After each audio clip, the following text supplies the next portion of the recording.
Bonjour, je vois qu'il y a déjà 15 personnes qui participent, donc je suppose que plusieurs personnes déjà sont connectées. Alors, il n'est pas encore 14 heures. Nous allons attendre un petit peu que d'autres familles arrivent. N'hésitez pas, donc j'espère que vous avez bien compris comment ça fonctionne. Moi-même, je compris à peu près. Nous avons donc une petite messagerie CRISP. Et n'hésitez pas à aller sur cette messagerie pour m'envoyer un petit message qui me permettra de discuter en direct avec vous. Et donc, toute question que vous pourrez me poser, j'essaierai d'y répondre en direct par le biais de la vidéo, quoi. Donc, n'hésitez pas, ce sera possible. Je vois 16 participants. Nous allons attendre encore un petit peu, une petite minute ou deux. Euh, J'en profite pour couper mon téléphone portable. Donc, j'espère que tout le monde m'entend bien. Euh, et donc, je vois 17 participants. Voilà, ça augmente un petit peu. Donc, nous sommes réunis aujourd'hui pour que je puisse vous parler des classes coopératives du lycée Bréquigny, qui concernent pour l'instant principalement des secondes, mais qui, selon les années, peuvent également euh, s'appliquer à des classes de première, de terminale. Bon, pour l'instant, cette année, c'est surtout une classe de seconde. Je suppose que donc parmi vous, une partie des participants aujourd'hui a déjà regardé un petit peu de quoi il s'agissait au niveau des classes coopératives. Sur le site du lycée Bréquigny, j'ai mis un petit PowerPoint qui vous explique un petit peu ce qui définit les classes coopératives. Également une petite plaquette, une présentation sur le site du lycée. Donc, je vais reprendre tout cela avec vous. Donc, je ne mettrai pas de PowerPoint ou quoi que ce soit. Vous verrez juste ma tête pendant une heure. J'espère que ce sera supportable. Et je vais d'abord me présenter, vous expliquer un petit peu ce que sont les classes coopératives du lycée Bréquigny, d'où c'est venu en fait, comment ça s'est mis en place. Et puis ensuite, je pourrais essayer de vous refaire un petit descriptif des classes et surtout, le plus important, ça va être de pouvoir répondre à vos questions. Par exemple, en termes de recrutement, en termes de si c'est le lycée de secteur, pas le lycée de secteur, en termes de programme, comment suit-on les programmes, etc. Donc, je pourrais répondre à toutes vos questions. Donc, n'hésitez surtout pas, à quelques moments que ce soit, dans la petite messagerie de CRISP, à me poser une question. Et a priori, c'est en allant sur la petite bulle bleue, me dit-on, une petite bulle bleue et blanche qui vous permet, clac, en cliquant dessus, d'avoir accès à CRISP et donc de pouvoir m'envoyer des messages. Donc, je vais tout d'abord me présenter. Je m'appelle Benoît Delaune, je suis enseignant en français et je suis coordinateur des classes coopératives du lycée Bréquigny depuis septembre 2015. Et je vais essayer de vous retracer très rapidement, pour pas trop perdre de temps, le projet des classes coopératives. En fait, ce projet des classes coopératives remonte à il y a plusieurs années, c'est-à-dire que il y a à peu près 15 ou 20 ans, plusieurs collègues et plusieurs familles sur Rennes avaient lancé l'idée de pouvoir mettre sur pied un collège et un lycée avec un enseignement alternatif sur Rennes. Un enseignement, par exemple, qui irait du côté des pédagogies dites Freinet ou Montessori. Donc, je vous parlerai tout à l'heure. Et ce projet, finalement, n'a jamais vraiment vu le jour, mais en 2014-2015, le proviseur du lycée Bréquigny, Monsieur Debré, euh, a montré son intérêt en fait pour des pédagogies justement alternatives et pour le fait de peut-être mettre en œuvre au lycée une pédagogie un peu différente par moment pour des élèves qui seraient volontaires et des enseignants qui seraient également volontaires. Et donc, la plupart des collègues qui, au début, étaient dans ce premier dispositif, faisaient partie justement, pour certains d'entre eux, de ce projet un petit peu utopique de lancer un collège-lycée en pédagogie alternative sur Rennes. Et il se trouve que par le plus grand des hasards, en septembre 2015, je me suis retrouvé, moi, à Bréquigny, sur un poste, donc un poste à l'époque de TZR, titulaire sur zone de remplacement. Et j'ai débarqué en fait complètement par hasard dans ce dispositif. Et la chance que nous avons eue, moi-même et le proviseur du lycée Bréquigny, c'est que j'étais déjà, moi, plus ou moins formé à des pédagogies alternatives et que je me suis emparé en fait de ce projet-là. me suis retrouvé professeur principal d'une classe en pédagogie alternative, qui à l'époque s'appelait la classe expérimentale. Le titre ne nous convenant pas, nous avons changé très rapidement. La classe est ensuite appelée une classe, enfin les classes travailler autrement. Et depuis quelque temps, nous avons décidé de nous focaliser plus sur la notion de coopération. Donc, ces classes s'appellent les classes coopératives. Et donc, nous avons commencé comme nous avons pu en 2015 et au fur et à mesure, l'équipe s'est stabilisée. Et maintenant, nous sommes une équipe stable d'enseignants qui travaillent déjà depuis 4 ou 5 ans ou 6 ans pour certains d'entre nous dans ce dispositif différent. Alors, qu'est-ce que les classes coopératives? Les classes coopératives, ça n'est pas une section, ça n'est pas une filière, ça n'est pas comme une filière art-études, sport-études. Les classes coopératives, c'est un dispositif pédagogique. Cela veut dire que au début de chaque année scolaire, enfin au niveau de l'inscription au mois de juin et juillet, l'équipe des classes coopératives va sélectionner des élèves qui souhaitent être volontaires justement pour venir dans nos classes pour avoir un enseignement différent, alternatif. Et donc, nous faisons en sorte d'avoir des élèves volontaires. Notre sélection, en fait, n'est pas du tout une sélection sur une notion d'excellence scolaire. Il n'est pas question, en fait, de sélectionner justement les meilleurs ou je ne sais quoi. Notre recrutement, en fait, se fait suivant le principe suivant, c'est de se dire, nous laissons les élèves se présenter. Je vous expliquerai tout à l'heure au niveau du dossier d'inscription comment ça se passe. Nous laissons les élèves se présenter et en fonction de ce que les élèves nous disent d'eux-mêmes, nous nous posons la question, la classe coopérative va-t-elle pouvoir leur apporter quelque chose ou pas du tout? En gros, nous préférons à chaque fois nous dire qu'on préfère faire plus de bien que de mal à un élève. Donc, si nous nous disons pour tel élève, nous ne sommes pas sûrs, nous avons peur que peut-être qu'il s'ennuie dans notre classe, que ça ne lui corresponde pas, nous ne le prendrons pas, mais ça n'est pas forcément en lien avec un niveau scolaire. Et au contraire, nous essayons d'avoir des classes les plus mixtes possibles en termes de recrutement.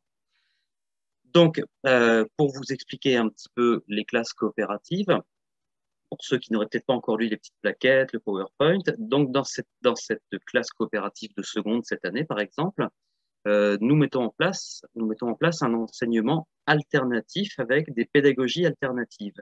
Ces pédagogies, la plupart du temps, sont basées sur des aménagements de ce qui s'appelle la pédagogie Freinet, la pédagogie Montessori.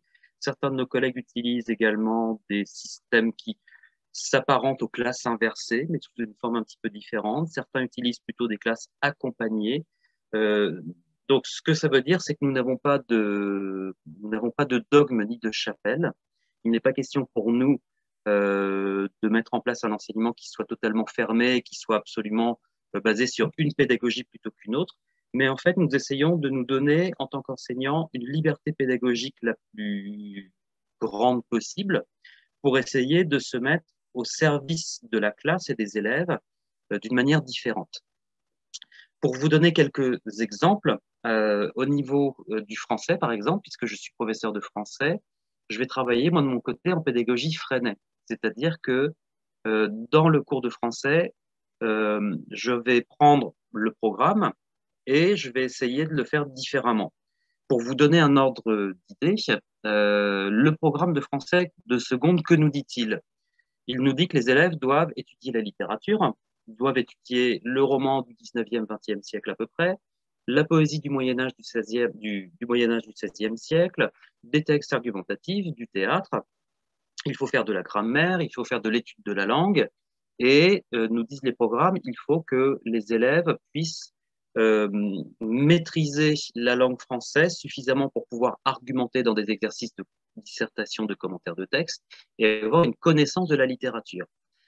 Donc, ce programme-là, en règle générale, une partie de mes collègues vont le décliner de la manière suivante, c'est-à-dire qu'ils vont sélectionner un extrait de roman, par exemple, avec une petite batterie de questions sur le texte, comme ce qu'ont vos enfants sans doute en troisième cette année la plupart du temps. En pédagogie Freinet, en fait, on va prendre le problème de l'autre côté. C'est-à-dire que pour découvrir la littérature, certes, je vais faire lire aux élèves des textes littéraires, mais également, je vais leur demander de produire des textes littéraires. Et donc, je vais baser une partie de mon enseignement sur la production de textes dits libres. C'est-à-dire que les élèves auront comme mission d'écrire ce qu'ils souhaitent, ce qui leur passe par la tête, euh, quoi que ce soit, du roman, de la poésie, du théâtre. Ensuite, moi, je sélectionnerai par exemple certains textes écrits par les élèves et nous les étudierons en classe entière de la même manière que nous étudierions un texte littéraire. Et donc, l'idée est d'entrer dans la littérature en faisant de la littérature. Alors, tous les élèves ne vont pas forcément écrire des textes libres, mais en tout cas, à chaque fois, l'expression libre de la classe va nourrir, en fait,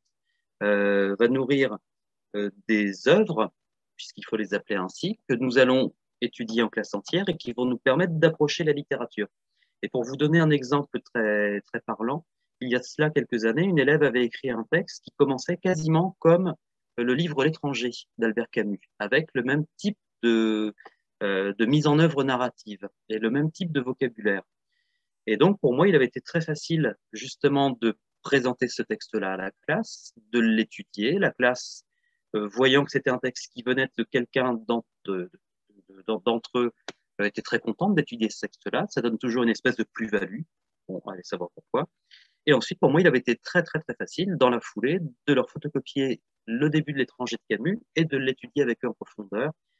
Et pour le coup, leur compréhension du début de L'étranger de Camus avait été beaucoup plus fine et subtile que si j'avais présenté une page de L'étranger de Camus de but en blanc.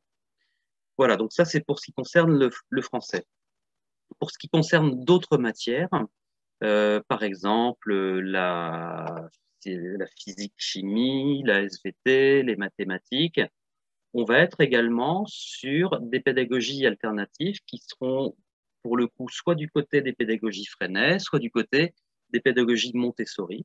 Pour vous redonner un exemple, mon collègue actuellement de physique-chimie, notre collègue de physique-chimie, en fait, va essayer de mettre en œuvre pour chaque élève des parcours, c'est-à-dire qu'au lieu de donner un cours magistral puis DTP qui seraient toujours les mêmes pour tout le monde, en fait, il va individualiser son enseignement.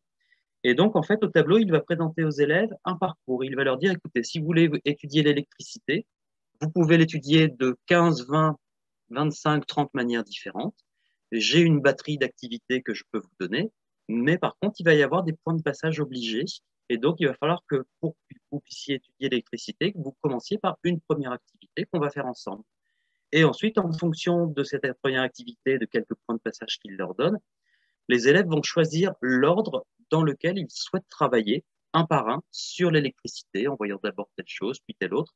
Et chaque élève va avoir comme ça son parcours, et ça veut dire que l'enseignant ne sera plus forcément dans un temps de cours magistral, ce qu'il fera à d'autres moments, mais il y aura tout un moment de cours durant lequel les élèves seront en activité sur le parcours qu'ils ont choisi au niveau de l'électricité, de la chimie, de je ne sais quoi, de la mécanique, etc. Et l'enseignant passera de groupe en groupe, d'élève en élève, pour voir où ils en sont, pour les guider, c'est-à-dire qu'il sera l'expert qui peut apporter des éléments de réponse par moment aux élèves. Et au fur et à mesure, les élèves avanceront et franchiront des paliers et auront, par exemple, ce qu'on peut appeler des brevets, entre guillemets. Il y a ça en pédagogie Freinet, c'est-à-dire que chaque élève dira, bah, moi, je crois que j'ai passé le palier d'avoir compris tel élément en physique-chimie. Ce qui n'empêche qu'à côté, le collègue fera des TP qui seront encadrés d'une manière un petit peu plus classique et pourquoi pas des temps de cours un peu magistraux. En mathématiques, ce sera un petit peu similaire. En mathématiques, mon collègue laisse le choix également aux élèves de travailler sur ce qu'ils souhaitent. Géométrie, algèbre.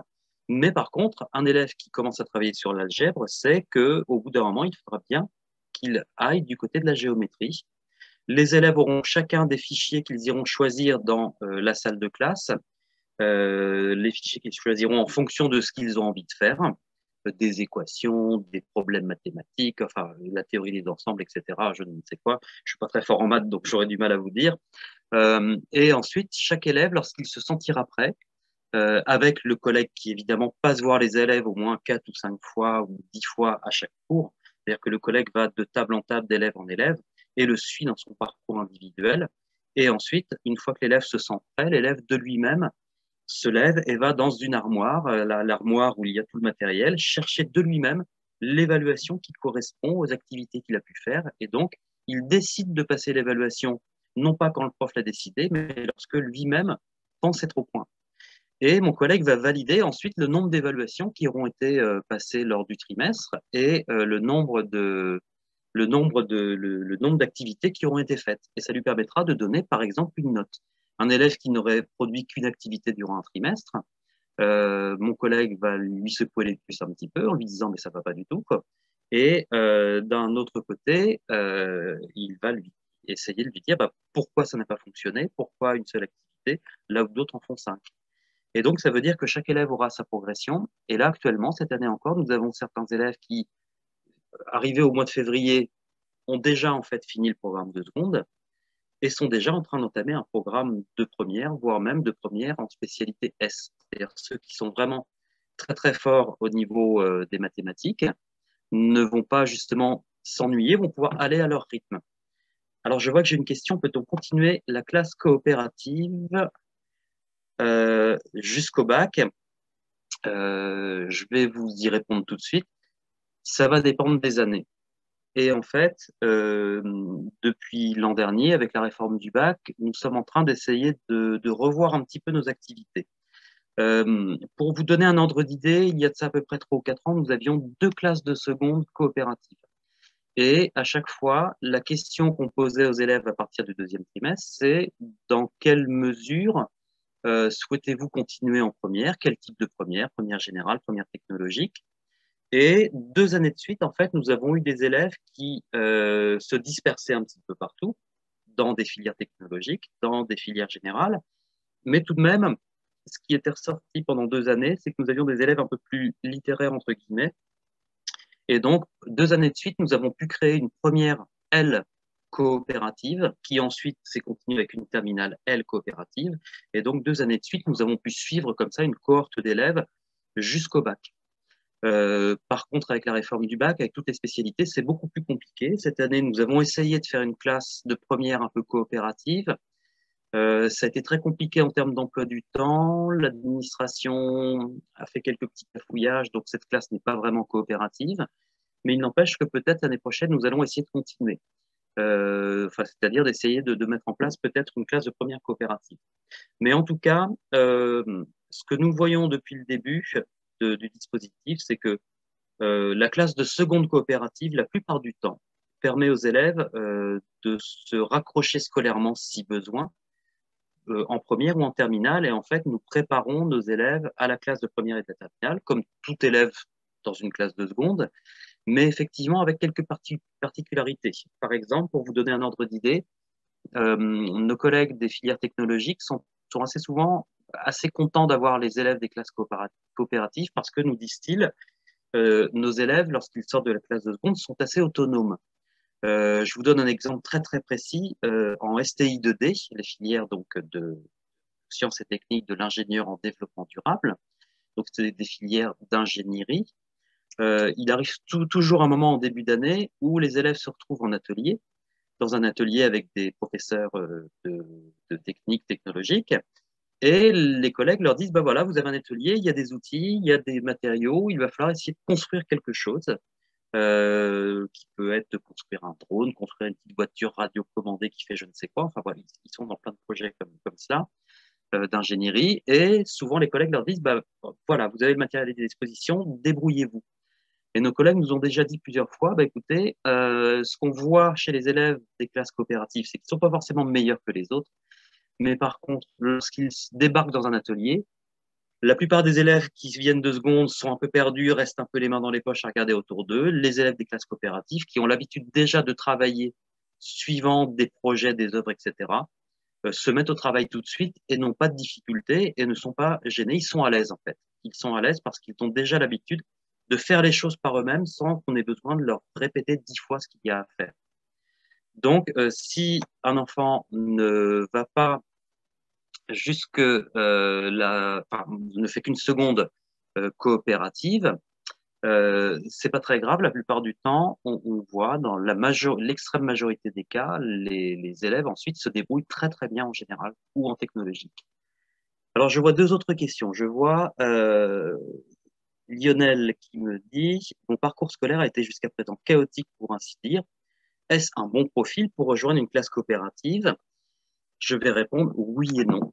Nous avons chaque année des élèves qui ont eu des parcours chaotiques.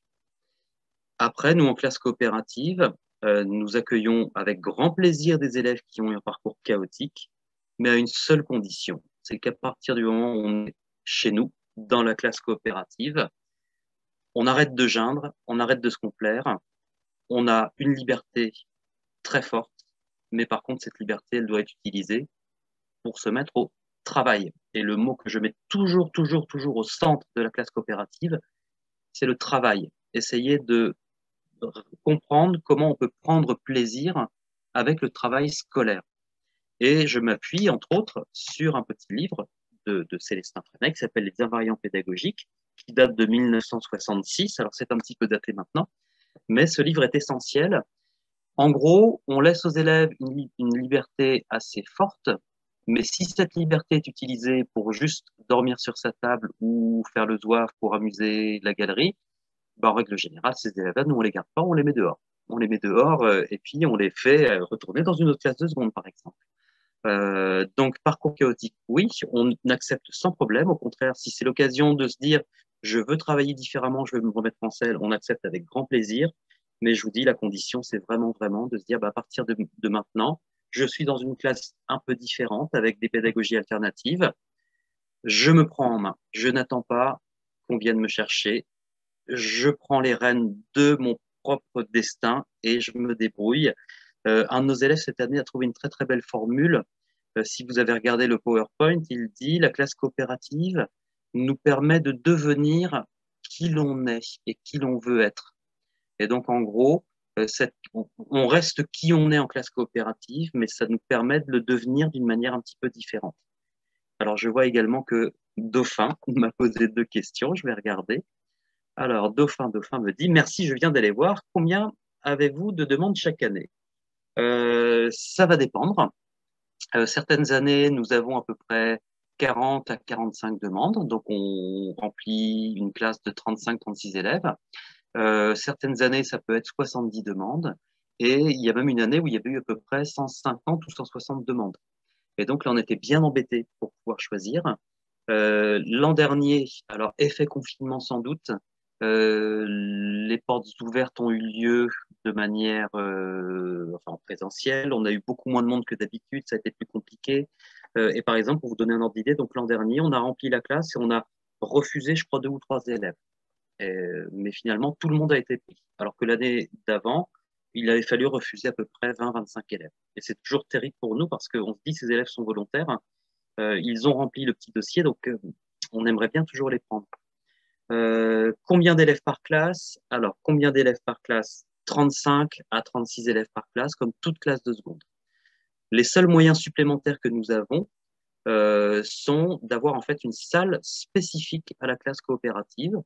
Ça n'est pas grand-chose, mais c'est énorme. C'est-à-dire que nos élèves, en fait, viennent dans une salle qui est la leur, entre guillemets, sauf pour les TP de physique-chimie, de SVT, sauf pour le PS. Mais donc, les profs viennent dans la salle des élèves. Et donc, ça permet d'investir la salle. Ça permet d'avoir à disposition une bibliothèque dans laquelle il y a, par exemple, 400 livres. Ça permet d'avoir des ressources documentaires. Ça permet de pouvoir afficher au mur les productions des élèves.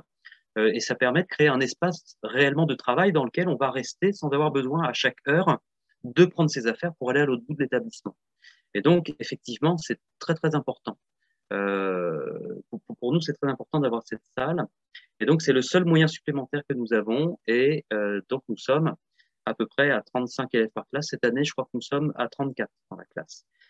Ensuite, la question que vous me posez, peut-on intégrer la classe coopérative avec une section sport? Hélas, non, c'est trop compliqué. Les emplois du temps sont compliqués.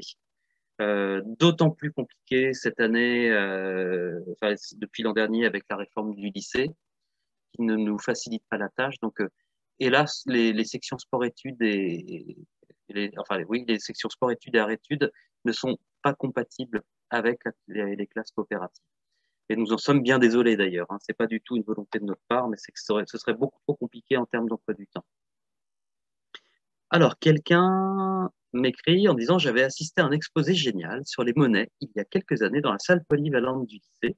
Je voulais savoir s'il y avait encore des projets d'exposés de prévus dans l'année. je vais rentrer en seconde l'année prochaine. Bon, ben c'est bien, très très bien.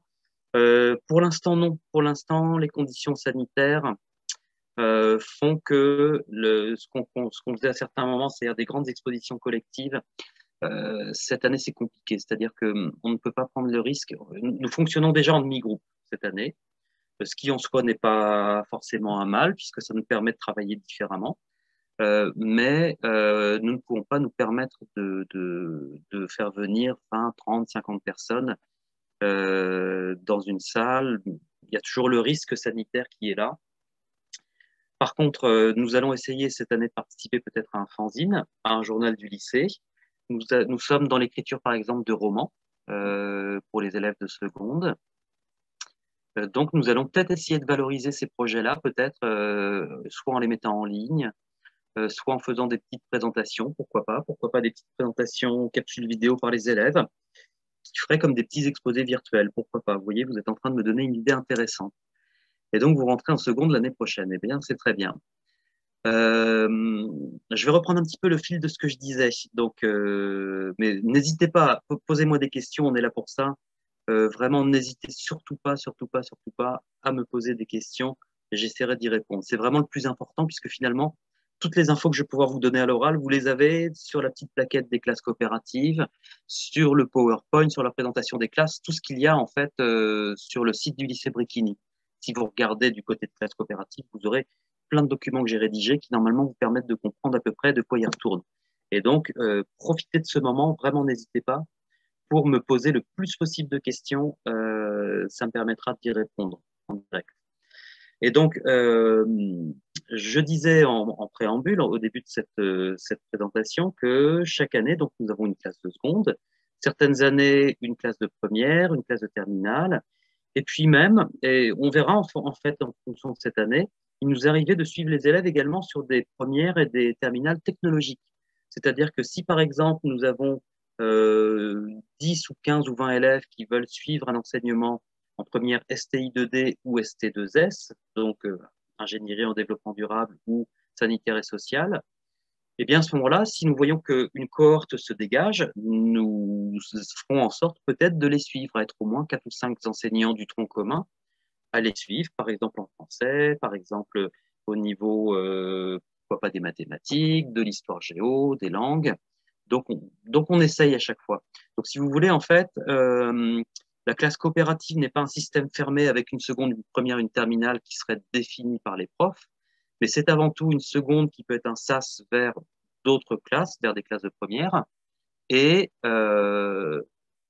les classes de première et de terminale, en fait, ce sont les élèves qui le décident. Si nous avons suffisamment d'élèves pour ouvrir une première générale avec certaines spécialités plus que d'autres, ou une première technologique avec certaines spécialités plus que d'autres, on y va. On y va, c'est-à-dire qu'on suit les élèves. Donc ça viendra en fait de la volonté des élèves. Pour le recrutement, je vais en parler un petit peu puisque je pense que ça peut intéresser certains parmi vous. Pour le recrutement, en fait, nous sélectionnons dans le vivier des élèves qui sont inscrits à Bricquini. Donc notre vocation première est de nous intéresser aux élèves qui sont au lycée. Il n'empêche que chaque année, nous pouvons accepter des élèves qui font des demandes de dérogation pour X raisons, qui peut être une raison de convenance personnelle. Et donc, nous acceptons chaque année des élèves qui n'ont pas Bricquini comme lycée de secteur. Euh, pour vous expliquer un petit peu comment ça fonctionne. Si vous êtes en troisième cette année, vous pouvez très bien vous dire, ben, ça m'intéresse, le lycée Bricquini m'intéresse pour les classes coopératives, j'aimerais bien en faire partie. Dans ces cas-là, lors du conseil de classe de troisième trimestre, vous allez dire à votre professeur principal que vous souhaiteriez aller au lycée Bricquini. Et vous allez à ce moment-là remplir une demande de dérogation que vous allez renvoyer au rectorat. Donc, c'est un petit dossier de quelques pages, 3-4 pages. Et comme nous ne sommes pas un motif à dérogation, vous allez expliquer que c'est pour une convenance personnelle. Il se peut également que dans ce que propose le lycée Bricquini, qui est l'un des plus gros lycées de France, le deuxième ou troisième chaque année, il se peut qu'il y ait des options qui vous intéressent. Par exemple, Bricquini propose des options management et gestion en seconde, des options cinéma audiovisuel, théâtre, art plastique, musique, danse. Donc, nous avons beaucoup d'options différentes à Bréquigny. Et donc, vous pouvez demander, par convenance personnelle aussi, vous pouvez demander à suivre l'une de ces options et dire je veux aller au lycée Bréquigny parce que je ne sais pas, moi, le management et la gestion m'intéressent et que je voudrais choisir cette option-là justement pour la découvrir, ou que les filières au cinéma audiovisuel m'intéressent, que je souhaiterais également suivre l'option pour voir un petit peu ce que ça donne. Et donc, 16 participants, et donc cette, 14 cette, spectateurs. ah, je vois, enfin, j'entends des gens qui peut-être n'ont pas, Connecté, ça passe dedans. connecté, c'est pas grave, c'est pas grave. Bref, qu'est-ce que j'étais en train de dire? Oui, donc vous remplissez une demande de dérogation si Bréquigny n'est pas le lycée de secteur, et il y a une chance sur deux en fait pour que cette dérogation soit acceptée. Et donc il se peut que vous soyez accepté au lycée Bréquigny, et du coup vous aurez un dossier d'inscription Bréquigny, et à l'intérieur de ce dossier d'inscription, dans un coin vous cocherez une petite case je souhaite suivre l'enseignement des classes coopératives, et puis il y aura un mini dossier qui fait à peu près 4 pages dans lequel nous mettons une présentation des classes coopératives sur une page, enfin sur 2 pages, pardon, un petit QCM qui nous permet de cerner un petit peu le profil des élèves, et puis également une petite page où nous demandons aux élèves de se présenter de la manière la plus simple qui soit, comme une espèce de petit, voilà, de petite présentation. Alors c'est pas une lettre de motivation, hein, mais c'est voilà qui je suis en tant qu'élève, qu'est-ce qui m'intéresse dans la classe coopérative.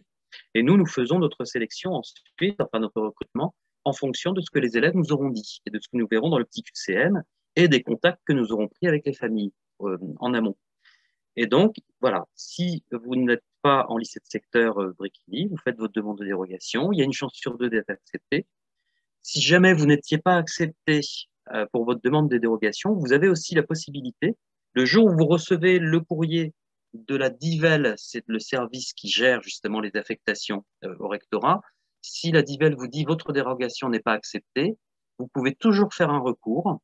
Et chaque année, en fait, nos classes de seconde ne sont pas totalement remplies. Les proviseurs des différents lycées rennais passent dans ce service de la DIVEL pour récupérer des dossiers, et notre proviseur, par exemple, peut récupérer quelques dossiers d'élèves qui n'ont pas été acceptés en dérogation pour aller à Bréquigny, mais il peut les récupérer à ce moment-là. Et donc, on a des élèves qui, comme ça, ont intégré un peu à la dernière minute les classes coopératives. Donc, vous voyez, ça peut être ouvert à un recrutement hors secteur, même si nous essayons de recruter le plus possible sur le secteur. Je vois également que Lionel me dit, vous avez dit que les élèves disposaient d'une salle unique avec une certaine liberté. Oui, donc salle de cours, certaines libertés, oui et non. En fait, nous donnons une liberté aux élèves, mais en contrepartie de cette liberté, il va y avoir un cadre qui va être très très fort et assez strict.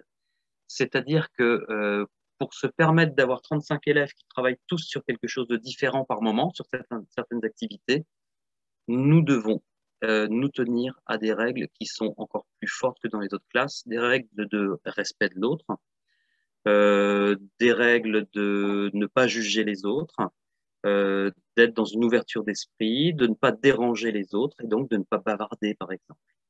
Et donc, en fait, l'idée reçue contre laquelle il a fallu qu'on se batte nous, pendant des années et des années, c'était des élèves ou des familles ou des élèves qui n'étaient pas dans la classe coopérative qui disaient, oh, ben, la classe coop, c'est le truc là où ils peuvent faire ce qu'ils veulent, c'est laxiste, ils font ce qu'ils veulent, ils bavardent tout le temps, ils font rien, ils passent leur temps à rigoler, etc.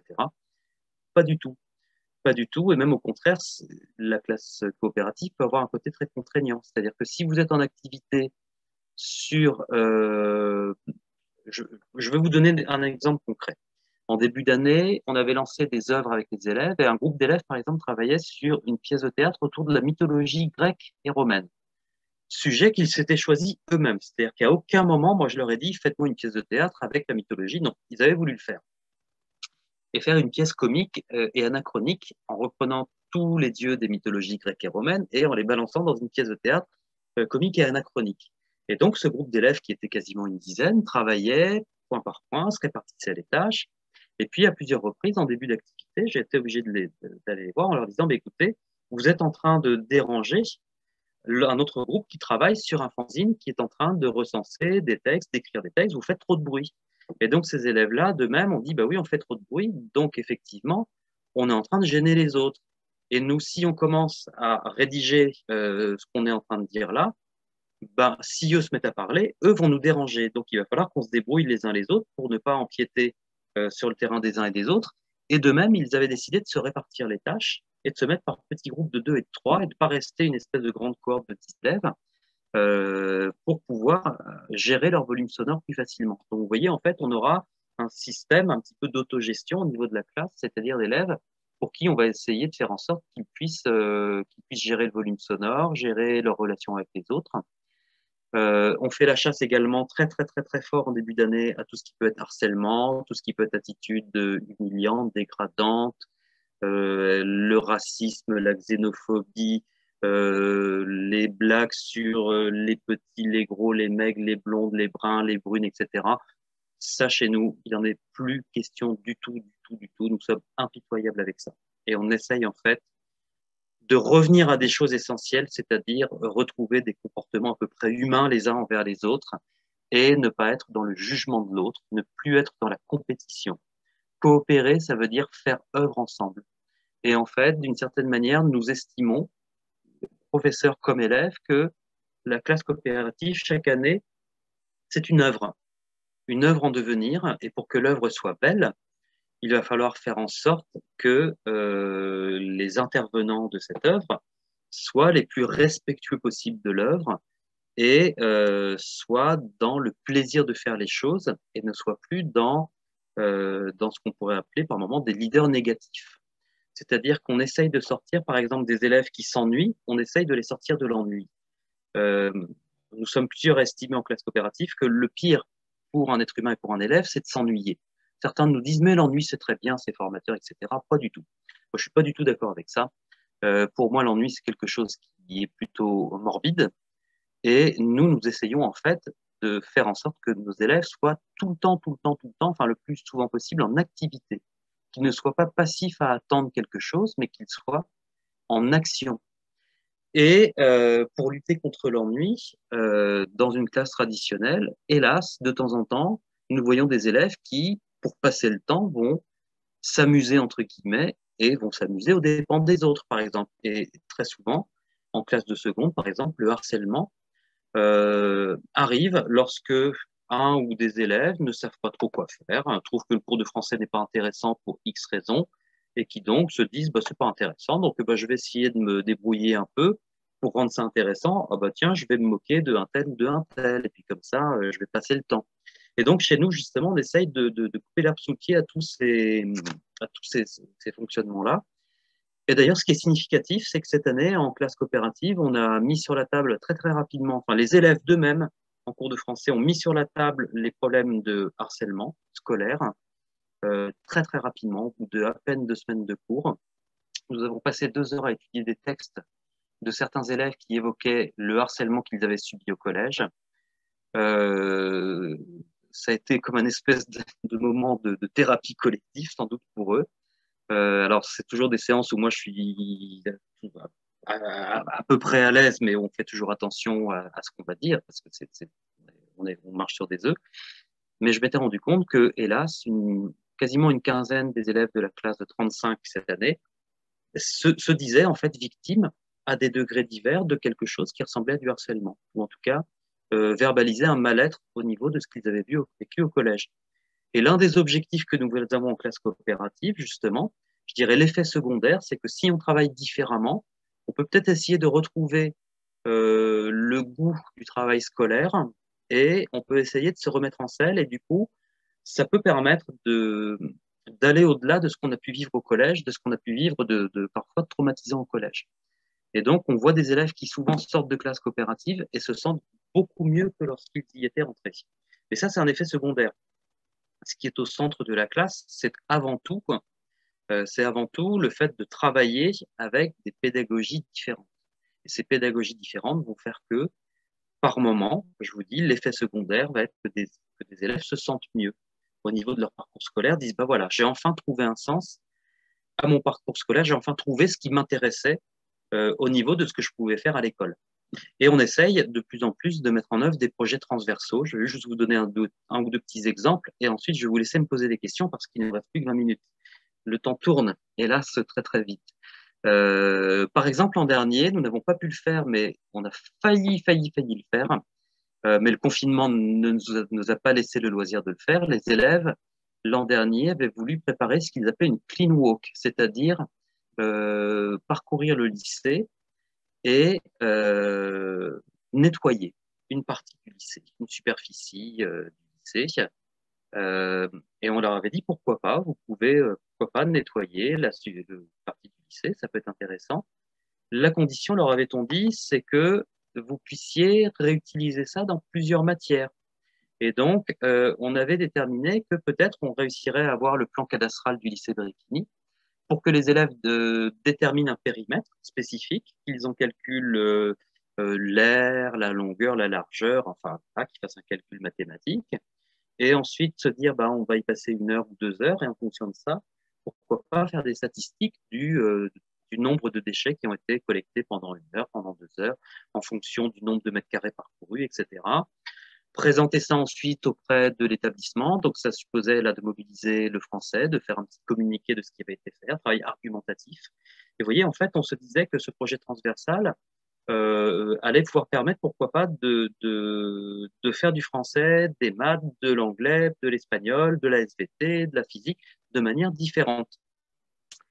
Voilà, vous voyez, ça c'est un exemple de projet transversal. Autre projet transversal que nous avons cette année, qui est beaucoup moins basé sur le fait de sortir de la classe, c'est le fait que, par exemple, en anglais, ma collègue a travaillé avec les élèves sur le conte merveilleux, a essayé de leur faire écrire un conte merveilleux en anglais, et a travaillé sur ce qui s'appelle le schéma actantiel du conte, qui est vu en cinquième.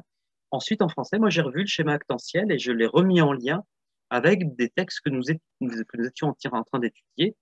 Et donc, il y avait comme ça des effets de vase communicant entre les matières. Et les élèves ont beaucoup apprécié le fait de se dire, bah, après tout, les profs savent de quoi ils parlent les uns et les autres. Et par moment, on va évoquer les mêmes sujets, mais avec deux profs différents qui vont aborder la problématique d'une manière différente. Alors, y a-t-il des voyages organisés? Et si oui, quelles destinations ont-elles été choisies lors des dernières années? Eh bien, ce que je vais vous répondre ne va peut-être pas vous plaire, Lionel, mais lorsque j'ai commencé les classes coopératives, il y a de ça 6 ans, tout le monde me disait, ah, il faut sortir avec les élèves, il faut absolument sortir, il faut aller faire du kayak sur, je ne sais quoi, sur la Vilaine, dans le coin de Redon, il faut aller faire de l'acrobranche, il faut aller faire un voyage, je ne sais où, un voyage en Écosse, en ci, en ça, etc. Et puis, bah, moi, j'étais embêté. Je dis, mais moi, si je veux mettre en place une pédagogie alternative, bon, certes, des voyages, ça peut être intéressant, mais c'est surtout à l'intérieur de la classe que ça va être intéressant. Et j'en avais parlé au proviseur qui m'avait dit, ah, mais monsieur Delaune, enfin, j'entends quelqu'un dire ça. Sortir, on sait bien le faire de l'établissement, mais rester dans l'établissement, on ne sait pas très bien le faire, ça. Et on le fait pas vraiment. Et dès qu'on peut sortir, on fait une sortie cinéma, une sortie ci, une sortie machin. Donc, en règle générale, moi, pour les voyages, je dis non. Je dis non parce que je pense qu'il y a tellement de choses à faire dans la classe. On se donne une telle liberté dans la classe que finalement, on n'a pas besoin des voyages pour avoir cette liberté. Il y a eu des voyages organisés certaines années précédentes par mes collègues de langue. Par exemple, 1 année ou 2 années de suite, les élèves sont partis en Écosse, à Édimbourg. Il y a un voyage qui est organisé quasiment chaque année également en Russie. Alors là, cette année, forcément, ça va être compliqué. Donc, certains élèves sont partis en Russie. Donc, oui, par moment, il y a des voyages qui sont organisés, mais les voyages ne sont pas du tout au centre de la classe coopérative. Je le redis, ce qui est au centre de la classe coopérative, c'est de travailler différemment, certes, mais avant tout de travailler. Et travailler, ça veut dire plein de choses. Et vous voyez, par exemple, cette année, on a un élève qui tout à coup s'est lancé dans l'écriture d'un roman. Il avait envie depuis très longtemps d'écrire un roman. Et là, je crois qu'il en est arrivé à peu près à 70 ou 80 pages. Et ça lui permet en fait de faire du français sous une forme différente, parce qu'à chaque fois, il se questionne, est-ce que j'ai bien présenté mon personnage? Quel temps verbal utiliser? Est-ce que je fais un récit plutôt au passé, plutôt au futur, plutôt au présent? Et donc, écrire un roman sur, bah là, c'était sur le sujet de son choix. C'est-à-dire que là, cet élève-là, par exemple, il a voulu écrire un roman, il a été libre de son sujet. Et là, en ce moment, tous les élèves sont en train d'écrire un début de roman dans la classe de seconde et ils sont en train d'écrire un roman sur le sujet de leur choix. Il n'y a aucune censure. Certains écrivent des romans policiers, de science-fiction, d'autres des romans qui sont plus basés, pas forcément sur de l'autobiographie, mais ils prennent en compte des aspects autobiographiques de la vie de l'adolescent, etc. Et effectivement, écrire un roman sur les classes coopératives, comme le dit Lionel, ça pourrait être intéressant tellement cette classe semble différente, oui. C'est vrai que ça fait plusieurs années qu'on se dit avec les élèves et avec certains collègues, bah oui, ce serait bien de témoigner un petit peu de ce qui se passe chez nous, que les gens puissent voir un petit peu ce qui se passe chez nous. D'ailleurs, il y a eu des reportages qui ont été faits sur les classes coopératives déjà, qui montrent assez bien le fonctionnement. À la limite, ce que vous pouvez faire, euh, je vous l'ai déjà écrit, mais si vous n'osez pas trop me poser de questions, si vous avez d'autres demandes, je vais vous envoyer une adresse mail. Alors que tout le monde la voit, je suis pas sûr. Donc c'est une adresse qui est classe au pluriel .coopérative sans accent et coopérative au pluriel @gmail.com. Et il faudra pas hésiter à m'envoyer un petit message sur cette adresse. Si vous souhaitez intégrer la classe, n'hésitez pas à m'envoyer un message. Je peux vous voir, moi, en amont. C'est-à-dire que on peut avoir déjà un entretien téléphonique. Vous pouvez m'expliquer qui vous êtes si vous êtes un élève, qui est votre enfant si vous êtes un parent ou une famille. Et chaque année, moi, je vois à peu près entre 10, 15, 20 familles. Et je les vois en amont. C'est-à-dire qu'on prend rendez-vous au lycée, et je les vois pendant à peu près, en règle générale, c'est une demi-heure, une heure. Ça prend du temps, mais nous, ça nous permet en amont de discuter avec vous, quoi, de voir où en est le projet, votre projet en tant qu'élève, votre projet en tant que famille. Et ça me permet déjà, moi, de vous dire, oh, je pense que c'est intéressant, ou au contraire, je suis pas sûr que ça corresponde, quitte à ce que moi, je puisse vous donner des pistes ensuite sur d'autres filières qui existent et qui peuvent prendre en compte une scolarité un petit peu différente, par exemple. Moi, ça m'est arrivé de renvoyer des élèves sur d'autres dispositifs qui existent dans d'autres lycées rennais, puisque je suis en contact avec pas mal de monde. Et donc, il ne faut pas hésiter à m'envoyer un petit message à cette adresse classe coopérative. Et puis même, si besoin, à cette adresse-là, moi, je pourrais vous envoyer quelques liens de vidéos qui ont été tournées sur les classes coopératives. Euh, et donc, il faudra pas hésiter à m'envoyer ça. Alors, les classes coopératives, je vois toujours Lionel qui écrit, s'appelait travailler. Oui, ça s'appelait travailler autrement par le passé. C'est ça. C'est ça. C'était les classes travailler autrement. Et en fait, au début, c'était la classe dite expérimentale, mais moi, ça me plaisait pas du tout parce que ça laissait entendre qu'on faisait des expériences avec des cobayes. Et ça n'est pas du tout ça. Donc, nous avions choisi travailler autrement. Et ça nous a été reproché par des collègues qui disaient, mais oui, mais travailler autrement, mais moi aussi, je travaille autrement en tant que prof. Et on était embêtés, on disait, mais oui, mais non, nous, ce qu'on voulait dire, c'est pas travailler autrement en tant que prof, c'est travailler autrement en tant qu'élève. C'était pour les élèves qu'on avait choisi ce terme-là, travailler autrement. Et donc, assez rapidement, nous nous sommes focalisés plutôt sur l'aspect de coopération. Et la coopération, pour vous donner deux ou trois petits éléments très, très, très rapides avant de vous laisser me poser des questions, la coopération, c'est faire œuvre ensemble. Et attention, il ne faut pas confondre avec des pédagogies qui se disent coopératives en ce moment. C'est un mot qui devient très à la mode, hein, comme hybride ou je ne sais quoi. Enfin, il y a plein de mots comme ça qui sont à la mode. Euh, on confond souvent la coopération et la collaboration. C'est-à-dire que si je collabore à un projet, ça veut dire que quelqu'un a un projet, par exemple, Monsieur Renault veut construire une voiture, ses ouvriers et ses cadres, ses ingénieurs vont collaborer à ce projet de construire une nouvelle voiture. Par contre, dans la coopération, on fait une œuvre ensemble. Ça veut dire qu'en règle générale, nous essayons de faire en sorte que les élèves choisissent totalement ce sur quoi ils veulent travailler. Donc, si un élève me dit, moi, je veux écrire une pièce de théâtre sur la mythologie, moi, je lui dis oui. Si un élève me dit, je veux organiser une clean walk, je suis prof de français. Certes, la clean walk me concerne moins que mes collègues de SVT ou de maths, mais je vais lui dire oui et je vais essayer de voir comment, moi, en tant que prof de français, je peux faire intervenir du français dans son projet. Vous voyez, donc on essaye en fait de partir des élèves. Et si les élèves nous disent, mais non, mais moi j'ai pas d'idée du tout, ça m'angoisse de me dire qu'il faut que je trouve quelque chose par moi-même, bien évidemment, on ne les laisse pas comme ça dans l'angoisse, on leur donne, nous, des travaux à faire, on leur donne une petite liste de travaux. Et ce qu'on essaye le plus possible, c'est que le travail vienne, que l'impulsion du travail vienne des élèves le plus possible. Alors ça va dépendre après des matières. Dans certaines matières, on va avoir quelque chose de plus classique. Par exemple, en histoire cette année, la collègue est partie de quelque chose de plus classique, puisque elle nous a dit, ben, un peu compliqué, il y a quand même une somme de connaissances historiques, et donc elle a commencé par du classique, et ensuite elle a ouvert avec des travaux plutôt de groupe, des travaux autour d'activités qu'elle va plus ou moins décider peut-être, mais elle va donner l'impulsion, mais ensuite elle va laisser une liberté aux élèves. Donc je vois, oui, Lionel qui m'écrit encore. On peut dire que les classes coopératives, c'est travailler autrement, mais aussi se comporter autrement. Donc oui, tout à fait. Tout à fait. C'est-à-dire que le prof n'est plus l'instance qui décide de tout, quoi. Le prof, en fait, va être comme un expert.